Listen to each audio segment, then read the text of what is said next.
I started playing baseball ever since I could really walk. Growing up, my dad was a basketball coach, and then he played baseball growing up all the way through middle school, high school, all of that stuff too. There was no question that I was going to have a ball in my hand of some sort. So I started playing when I was really young, and then played my whole life up until high school. And then after high school, that was the end of my baseball career. So where I played baseball, junior high and high school, was here at Crane. Played under Coach Harmon for both parts of those, junior high and high school. Mainly played middle infield, third base, and pitched. So kind of a utility guy all throughout junior high and all throughout high school as well. Sophomore through senior year, I was all district and all conference, and then senior year I was finally first team all state, all utility. I went to college at Drury, and then that's where I finished up at. That fall at Drury, when I was there, that was when I decided I didn't want to play. By that next spring, I'd called Coach Harmon and Coach Davis that was here and seen if I could help. So I was the volunteer in high school, and then I was the assistant junior high. And then by that fall, I was Coach Harmon's assistant because Coach Davis had taken a job somewhere else. The most important thing I probably learned as an assistant was building relationships with the players. It really helped me when I transitioned into becoming the head coach. But when I could build that relationship as the assistant, they could come and talk to me a little bit more than maybe the head coach would. So the reason why I liked that was, I could tell if so-and-so wasn't having a bad day, it may be off the field stuff that's going on, and maybe that's why he's struggling, or, if I knew that they were slacking off, it was because we had that relationship and that bond to where I could really get into them and tell them, hey, you need to pick it up because I deserve better out of you, or I deserve more out of you, I guess I would say. So building those relationships was probably the biggest part of that. I'd say as my mentors as far as coaches would be the ones that were closest to me with Coach Harmon and Coach Davis. They were two of my baseball coaches growing up in high school. The way they handled the ins and outs of the game, the way they were organized with our practice plans and where to be, I really looked up to them a lot. As far as bigger name coaches, I really liked Bill Belichick and Phil Jackson's way of looking at the game. I know they're not baseball coaches, but the way they'd handled the guys in the locker room and kind of unorthodox and real strict into a T, I really liked the way they handled their squads. What I take from Phil Jackson sometimes, we have a quote of the day. So, we use a lot of mental philosophies sometimes.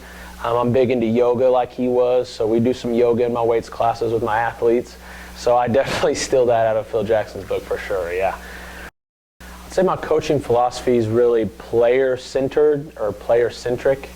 I like getting feedback from them a lot. I think it's a two-way road. I have to trust them and they have to trust me, I guess I'll put it that way. I want them to be able to tell me if something's not uncomfortable or if something is, we're doing something in practice that maybe they don't like. The next practice maybe we can do something they like a little bit more and I can kind of feed into that so they feel like they're a part of the bigger picture. I don't want to be just a drill sergeant and it's my way or the highway. I think I get more buy-in when it's like that sometimes, and that's just me personally. And then another part of it is, I like building life lessons because I think baseball is a great sport for that. If they can handle the ups and downs of baseball as a high schooler, then it'll be way easier to handle those ups and downs when they're out of high school and when they're more mature young men. And then that way, if they can also handle that on the baseball field, I think they'll be able to win more games down the road once my younger group gets older. Dealing with, how are you going to handle things now so that when the real world hits you, you've been used to handling it. You've been used to handling it when times are tough. You're used to handling it when the times are good as well. You can handle both very well. I think it's been what I expected and more. Head coaching has been. I knew it was going to be tough coming into it, but it was a little bit tougher than I thought. But it was a good thing. It was something I chose to do, and it was good stresses that I, enjoyed doing.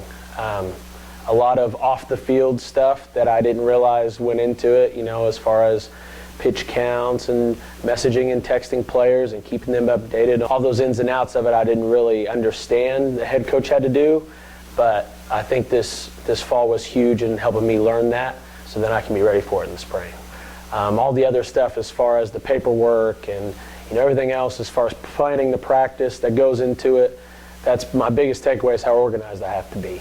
I thought I was an organized person until I really got into this. It's like, man, I really need to work on it a little bit more, but it's definitely helped me in that way, and I think God put me in this position to challenge me to be more organized. Yeah, we sort of have a structure to my practice plans a little bit. We always start off by stretching and throwing. I think that's pretty typical. But right after that, we kind of have a competition type drill that we do. And every day they have to reach a certain number, and it's always better than the day before. So we can kind of implement that importance of being better than you were the day before. And if they're not, then we have a little running they got to do for it. But hopefully that pushes them to be better than they were the day before. And then everything after that's, what do we need to work on from the games prior from the week? Do we need to work on fielding ground balls in the infield? Maybe we're making a lot of infield errors, or our pickoff's not very good. It kind of depends on that. And then the last hour we'll spend with BP. So I guess to answer your question, it's always throwing, the competition drill, whatever we need to do, or based on those weeks of games, and then BP at the last hour. For assistant coaches, it's funny you ask, because it's kind of a running joke in our conference, but in a good way. And I can kind of see why people have that question. From what I've learned from Coach Harmon is you can never have too much help, and that's especially at practice. What I like is, I throw the BP to our guys, and I can't see a lot of things that happen behind me. So, I can have Coach Johnson and Coach Vaught working with my infield and outfield, making sure they're getting pre-ground ball and fly ball reps, making sure they're getting game reps when the ball's hit to them. At the same time they're doing that, I can have Coach Brandon in the bullpen working with my pitchers, and then I can have Coach Shepard with my catchers working on different individual catching stuff when they're not hitting. So I feel like to make time more efficient, it's nice having all those coaches and our player-to-coach ratio pretty small. And that way there's more eyes on everybody when I can't look and see everything I have to see. So all my assistants played at Crane and are from Crane. They all graduated from Crane and played under Coach Harmon. They've been on teams at Crane that weren't very good. They've been on teams at Crane that were successful. And what I like is they know how to be successful in the game of baseball, but they know how to be successful in the game of baseball as a Pirate. And I think that's really huge, building our culture and keeping that there. Spring season looks bright. It'll depend on how hard us coaches and our players work in the off season. If we can both work hard, us coaches and those players, we should have a better spring than we did the fall. At least that's the goal. But as long as we're growing every single day, that's all I ask of the kids, and that's all I ask for my coaching staff. I guess any other further comments is, I'd like to thank my parents and my girlfriend and all of my other friends that put up with me during the season, when times are stressful and dealing with me and all that stuff. They did that very well.